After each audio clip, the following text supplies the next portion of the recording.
Hello everyone, friends. We have this question. For those who are dealing with a mental disorder, how can you tell if that's really the case?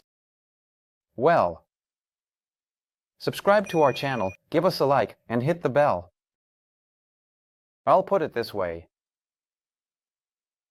To understand if you're sick, a mental disorder or health, let's get back to the roots, to the essence of the phenomenon of disorder, and getting to the essence of the psyche, friends of healthy people.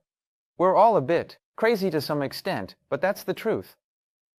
But in reality, you can find something off about anyone, no matter who they are, I don't know. A superhero, all powered up there. A super agent, or something like that.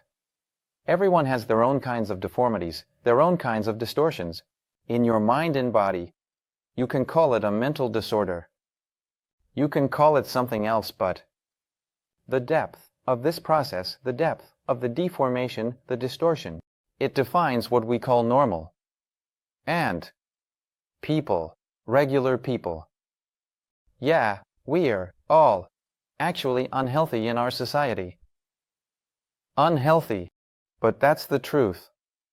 If we start analyzing, if we start digging into these things, to look at them in more detail, you'll see that you fall into one category or another. Mechanisms with whom those. They reflect that you're like this, you're like that, you're different. In the end, it might turn out that you really are sick or something else. I'll put it this way. We don't have disorders clearly defined. Going into pathology. So we see that a person who is adequate can position themselves normally and so on. So, if you remember, when you walk into a psychiatrist's office, they always ask really provocative questions.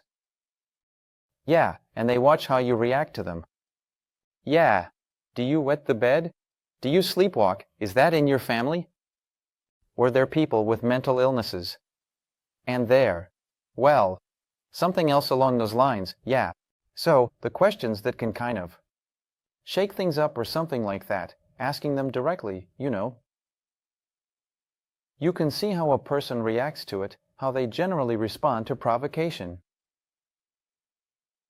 But the psyche has some really interesting elements. We can notice that. Not everyone can do that. As they say, express it. Yeah, sometimes. There's something like sweet NTH and the crazies that you can't see right away. What does it mean to be adequate? What's the essence of expression, the line? What's acceptable? Express themselves not quite adequately. And again, what is adequate? What is the essence of the expression? Where is acceptable? Where is the norm? Where is not?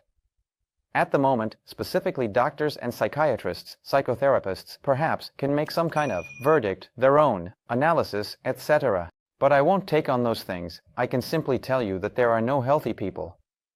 We all, in essence, are a manifestation of dysfunction that's already tension. The fact that we've tied 3 minds into 1 and 4, and they're all being driven from above. That's already one big problem.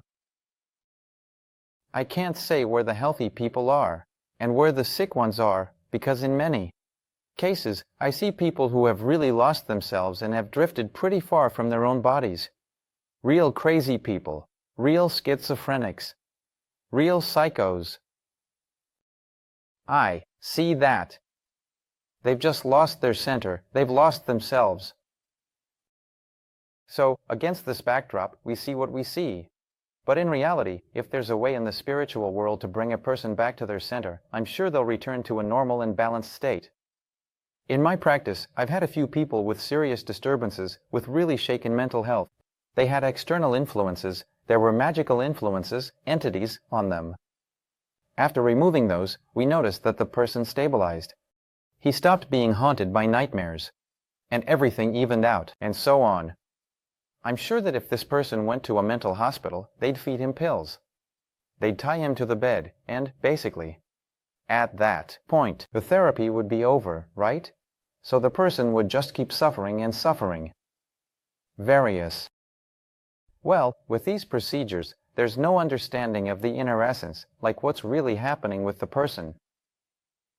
Most often, it's a disruption of the seventh chakra, some kind of shift, or some kind of deviation before violation. Petals, up to or Keith channels negative comes to the seventh chakra, then a person's reality begins to change. Do I remind you that the seventh chakra is what gives us the opportunity to collect the world exactly like this? If someone's mind is off, and the seventh chakra isn't aligned, you can see it. Those who see energetically notice a person perceives the world differently.